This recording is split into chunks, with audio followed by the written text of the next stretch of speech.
Bueno, pues buenos días, muchas gracias por la invitación. Mi nombre es Dulce María Nieto Arroyo, soy estudiante de la especialidad en Enfermería Cardiovascular en el Instituto Nacional de Cardiología Ignacio Chávez. Soy especialista en adulto en estado crítico. Actualmente me encuentro adscrita al servicio de neumología clínica de este instituto. La charla del día de hoy se va a tratar de ventilación mecánica, son los principios fundamentales para el personal de enfermería. Vamos a iniciar la charla del día de hoy, titulada Ventilación Mecánica. Los objetivos de esta charla es familiarizarse con los elementos base de la ventilación mecánica, identificar las indicaciones y objetivos de su uso, así como interpretar las curvas del ventilador mecánico y conocer las metas de ventilación protectora para el paciente de COVID-19. Debido a la contingencia sanitaria en la que nos encontramos, es imperioso que el personal de enfermería tenga los conocimientos suficientes para fundamentar e intervenir de manera oportuna en el paciente con COVID-19. Actualmente la ventilación mecánica es un recurso terapéutico de soporte vital que ofrece un tiempo para dar esta terapéutica, es decir, comprar tiempo para que la persona diagnosticada con coronavirus tenga un tiempo de restablecimiento en lo que su tratamiento establecido hace efecto.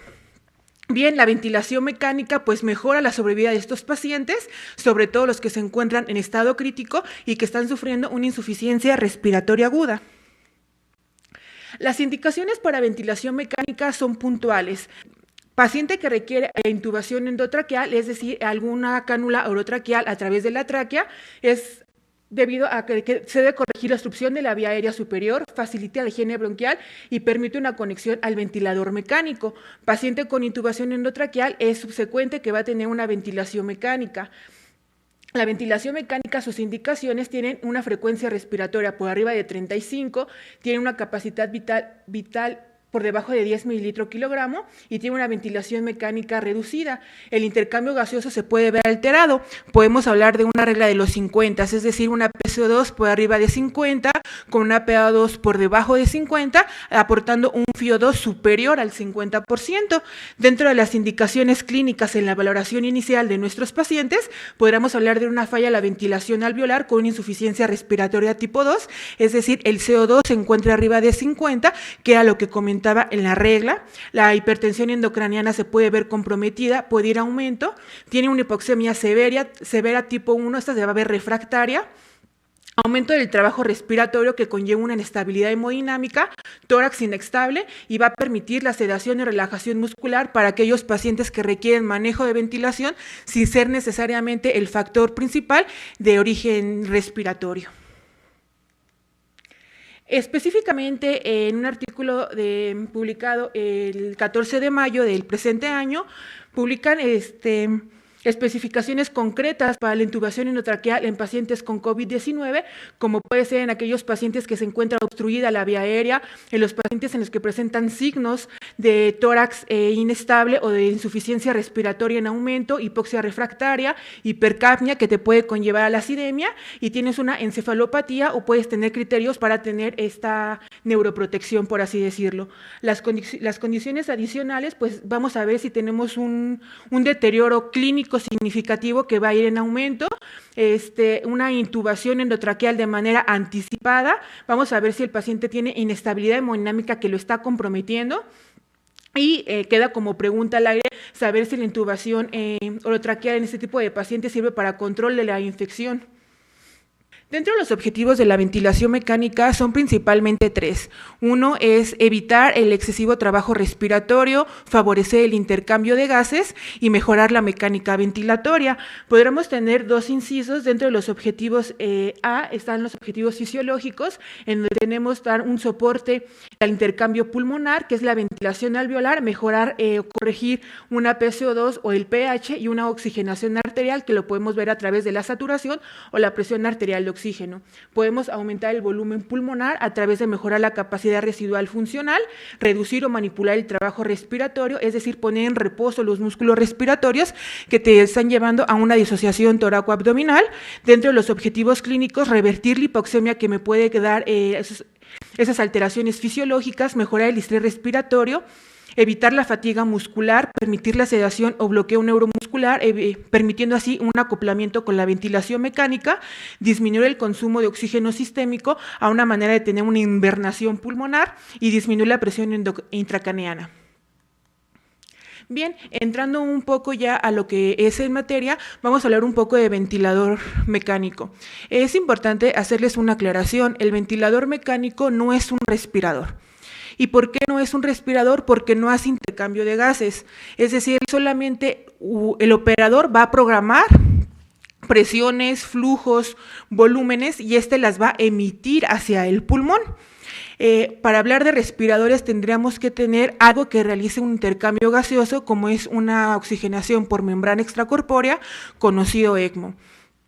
Teniendo en conocimiento esto, pues algunas partes del ventilador es el panel de programación, el circuito del paciente, donde tiene una vía de inhalación, generalmente va a ser la blanca, y una vía de exhalación, que generalmente va a ser la azul.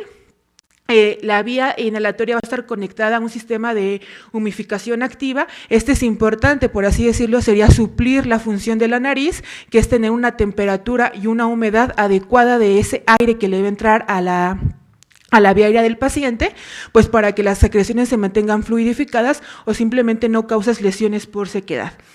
También aquí es importante saber que los pacientes diagnosticados con COVID-19 es necesario tener un tipo de filtro necesario que evite aerolización de las secreciones en el momento de desconectar este ventilador mecánico. Lo que vamos a ver en el panel de programación va a ser el resultado de la programación del usuario, como les había comentado. Esto es administrar una presión, no va a generar, va a administrar la presión que nosotros vamos a programar. Esta presión va a estar determinada por una toma de aire, de oxígeno y de aire y de FiO2. Al mezclarse van a ingresar a la vía del circuito del paciente y se van a poder administrar. Lo que nos llama en gran importancia, es uno de los objetivos de esta charla, es ver qué vamos a ver y cómo interpretar lo que estamos viendo en el panel de programación. Para eso vamos a entrar a algunos conceptos clave. Cuando yo me refiero a disparo, es cómo va a iniciar la ventilación mecánica. Cuando yo me refiero al límite, es que va a controlar esa mezcla de gas liberado que quedamos que va a ser lo que genera la presión reflejada en las gráficas del panel del ventilador, y que es el ciclado, es la fase de transición, es decir, cuándo vas a inspirar, de qué manera, y cuándo vas a terminar la expiración, va a estar determinado por las variables. Estas variables vamos a ver si son asistida o controlada, cuándo fue presión, cuándo fue flujo y cómo va a estar determinado en el tiempo. Hablar de modos ventilatorios, pues es un mundo. Por la necesidad o generalmente como se está dando el tratamiento de ventilación mecánica a estos pacientes, generalmente es una presión en una ventilación controlada, ya sea asistida, generalmente controlada por volumen, que va a ser el ejemplo o lo que vamos a estar trabajando en esta charla. Bien, ahora ¿qué vamos a programar? Es necesario, como primer punto, que todo personal que tenga un paciente crítico con manejo avanzado de la vía aérea conozca cuánto mide su paciente. Si bien no se tiene la manera rápida de medirlo, pues existen algunos algoritmos que te permiten tener talla aproximada y el peso predicho. Para lo del peso predicho nos vamos a guiar en las fórmulas de la ARSNet, en la que nos está diciendo que se tiene que sustituir solamente la talla del paciente en esta fórmula. Aquí abajo tenemos un ejercicio en donde tenemos un masculino de 45 años que mide 1,65 y pesa 102 kilogramos. Cuando yo me refiero al peso predicho, 102 kilogramos no es el peso por el que yo voy a calcular el volumen tidal de mi paciente, sino lo voy a calcular por la talla que presenta este.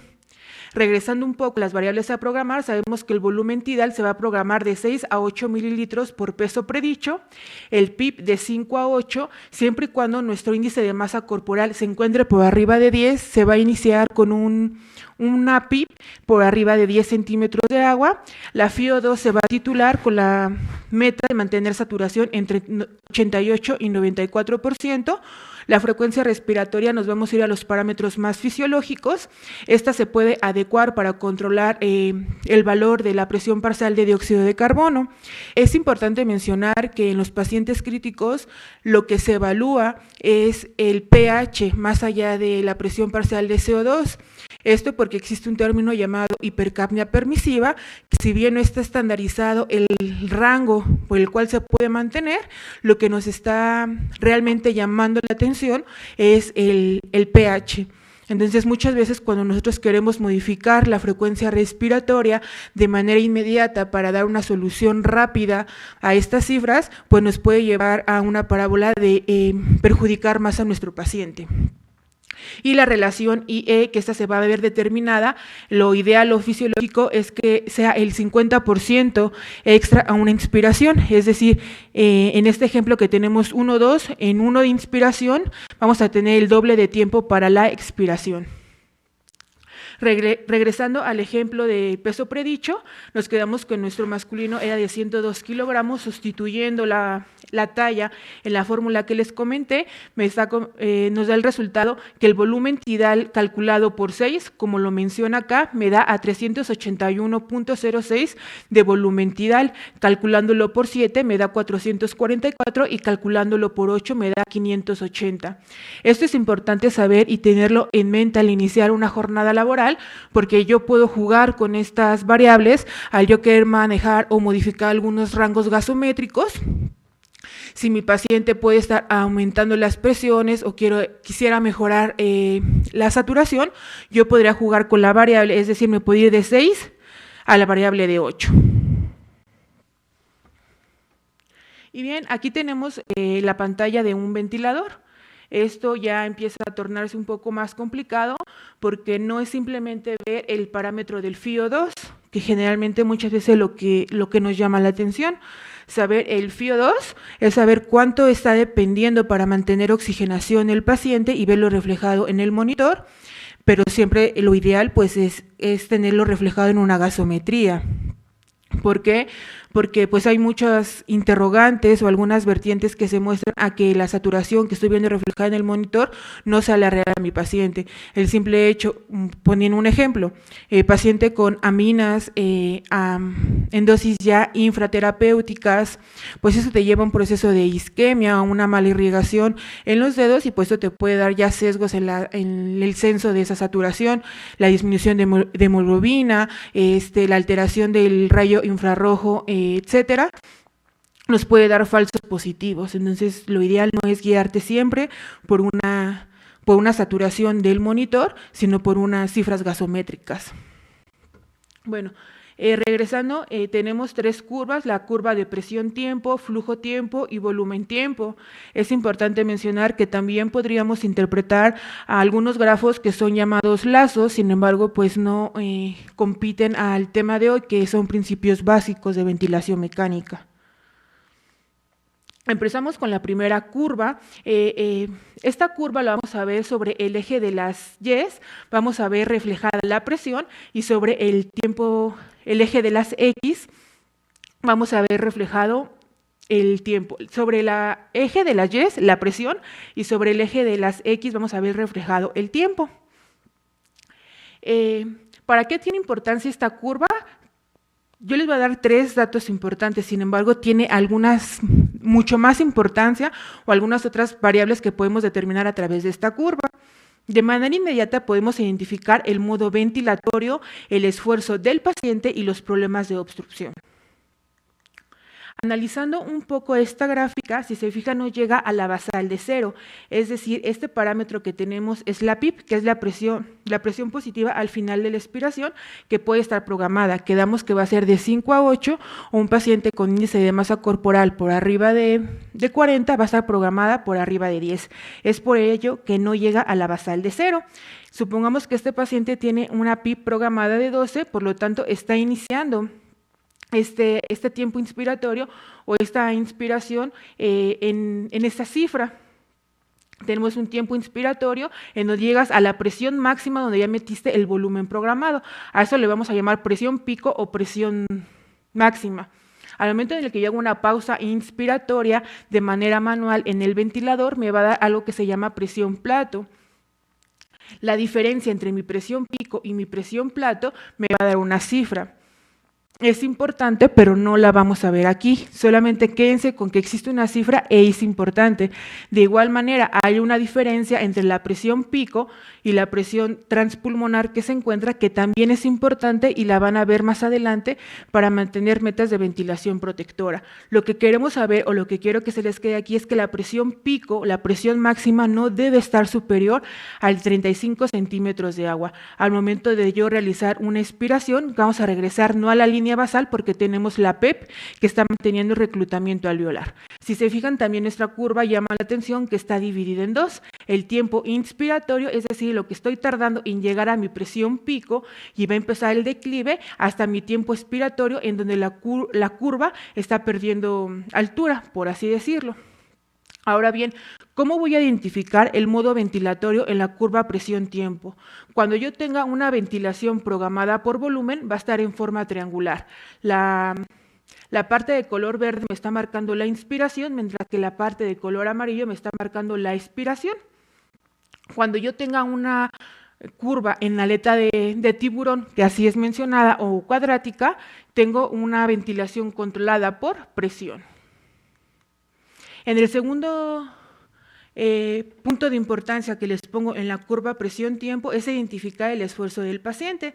Regresamos nuevamente a la curva en el inciso B, en donde tenemos una PEP programada, el paciente no está presentando esfuerzo, es por ello que el ventilador entra en el ciclado normal, llega a la presión máxima, aquí se realizó una pausa inspiratoria para medir la presión meseta, y va a regresar al proceso de expiración. Aquí se está censando una presión de menos 2 centímetros de agua en el paciente, es decir, mi paciente tuvo esfuerzo y tuvo movimiento del diafragma. Esto va a depender del estado de sedación en el que se encuentre el paciente, pero se está censando. Entonces regresamos en la curva A, mi paciente no tuvo esfuerzo, por lo tanto fue una ventilación totalmente controlada, mientras que en el inciso B el paciente presentó esfuerzo, es una ventilación asistida. Y por último tenemos una curva, la curva presión-tiempo. En el tercer punto de importancia son los problemas de obstrucción. A manera inmediata, no siempre va a ser la determinante, pero cuando tengamos una presión máxima por arriba de 35 centímetros de agua, yo podría estar sospechando de la obstrucción en la cánula, ya sea la cánula es muy pequeña para la complexión del paciente, o por otra parte se encuentra doblada, acodada, o en última determinante la cánula se encuentra tapada y está costando mucho trabajo que el volumen determinado traspase la presión tiene que aumentar para que pueda traspasar el volumen y llegue totalmente a la vía aérea inferior. Hasta aquí terminamos la curva presión-tiempo. Continuando con la curva flujo-tiempo, tenemos que va a estar determinado por dos grafos. El primer grafo te está marcando la inspiración y el segundo grafo la expiración. Recordemos que de manera fisiológica la respiración en un paciente, en una persona normal, es un proceso negativo. Entonces aquí yo tengo mi inspiración dada por el ventilador. La curva la pueden ver de manera cuadrática, ascendente, descendente o sigmoidal. Esto no va a estar determinado, o muchos ventiladores en la actualidad no te determinan el modo en el que está ciclado. Es simplemente una manera en cómo se va a entregar ese volumen al paciente. Incluso lo puedes determinar de manera auditiva. Es decir, si tú escuchas un el paciente está teniendo una curva acelerada a desacelerada. En esta forma se está entregando el flujo de manera continua, porque la tenemos cuadrática. Todo lo que yo quiero representar en esta gráfica es todo lo que está entrando tiene que salir. Si se fijan, la forma cuadrática, todo lo que entró de volumen llega a la línea basal y inmediatamente inicia la expiración, que también termina en un tiempo determinado por inspiración e inspiración en relación IE y llega a la línea basal.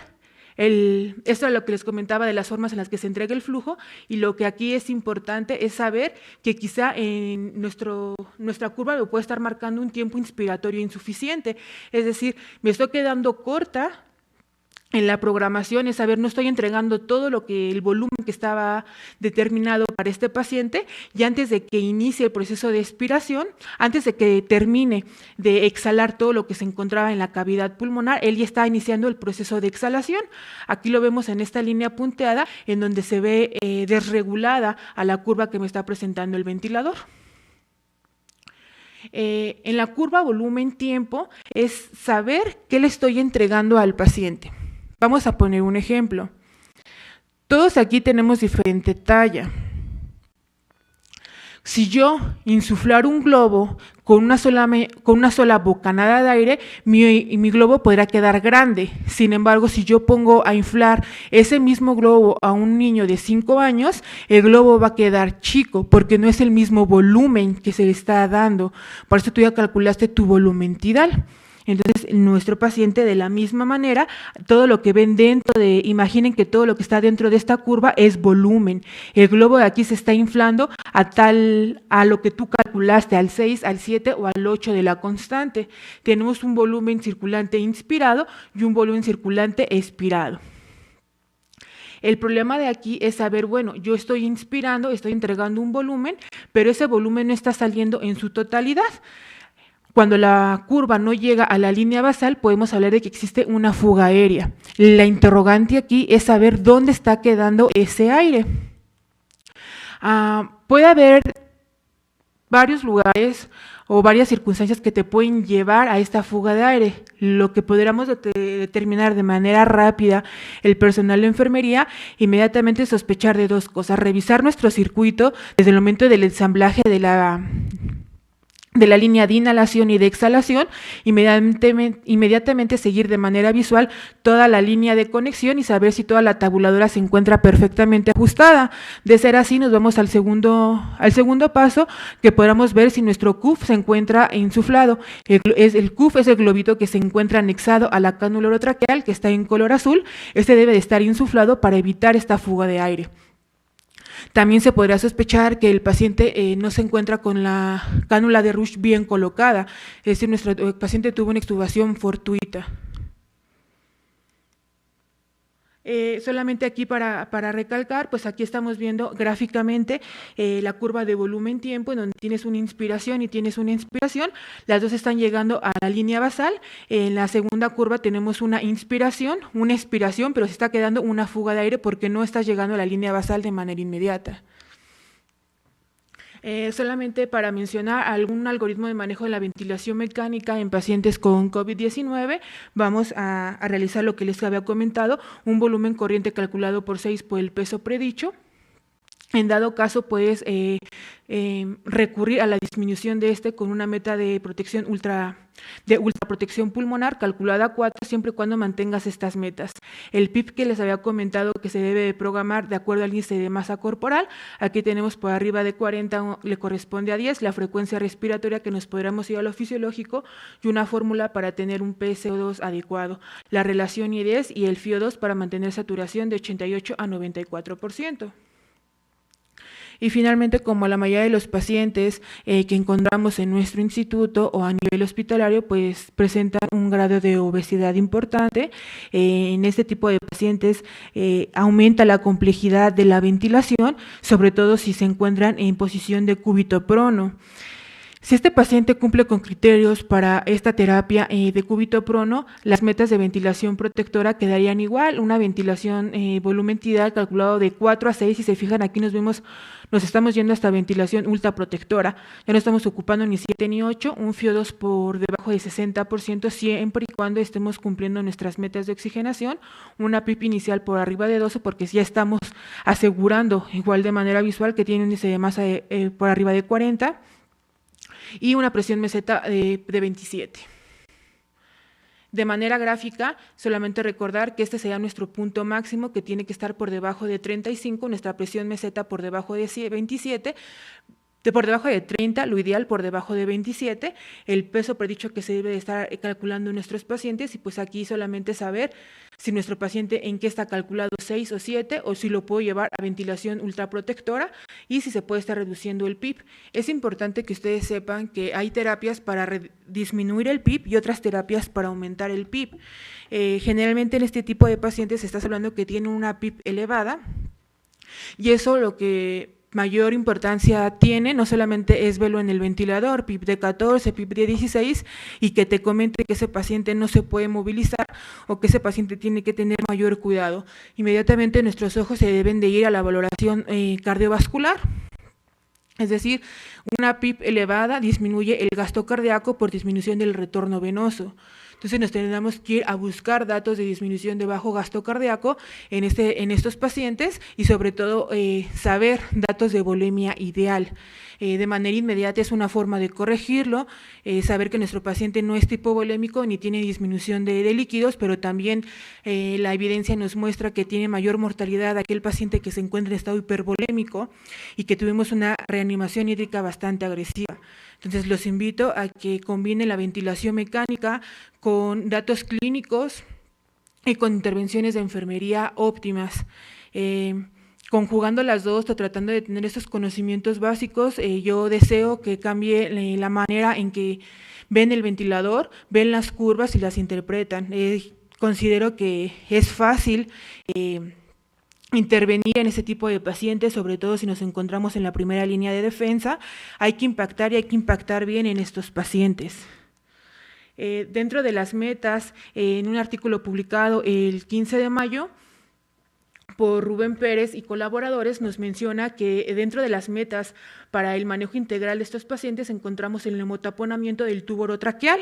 Esto pues lo anexamos a, si estamos viendo nuestra curva de flujo-tiempo, si tenemos por una parte una disminución en el tiempo inspiratorio, y otra parte si en nuestra curva de volumen-tiempo, pues si estamos teniendo una fuga aérea, ¿no? Entonces no solamente es cumplir con el neumotaponamiento, sino cómo lo puedo correlacionar con la ventilación mecánica. Y finalmente, a manera de conclusión, ante la pandemia generada por COVID-19, el personal de enfermería debe de estar familiarizado con los puntos clave del manejo, tanto médico, ventilatorio, farmacológico, tomando como base los lineamientos internacionales que tienen suficiente evidencia científica, y reproducirlo en la práctica diaria. El hecho de reproducirlo te lleva a la expertez, pero tenemos que tener una expertez fundamentada en algo.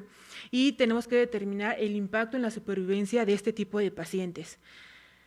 No solamente es cumplir con lo establecido y decir que terminamos con las actividades de rutina de nuestros pacientes, sino que si bien te entiendo y tengo la experiencia en la carga laboral que podría representar estar en estas áreas críticas, siempre es importante tener en cuenta estos conocimientos y aplicarlos. Será la única forma de tener una correlación. Antes de terminar, pues solamente me resta expresar mi más sentido agradecimiento y admiración a todo el personal que se encuentra laborando en áreas hospitalarias, y esperando que sus familias, ustedes mismos, se encuentren muy bien. Finalmente, dejo mi correo electrónico. Si hay alguna duda o en algo los pudiera apoyar, pues con mucho gusto.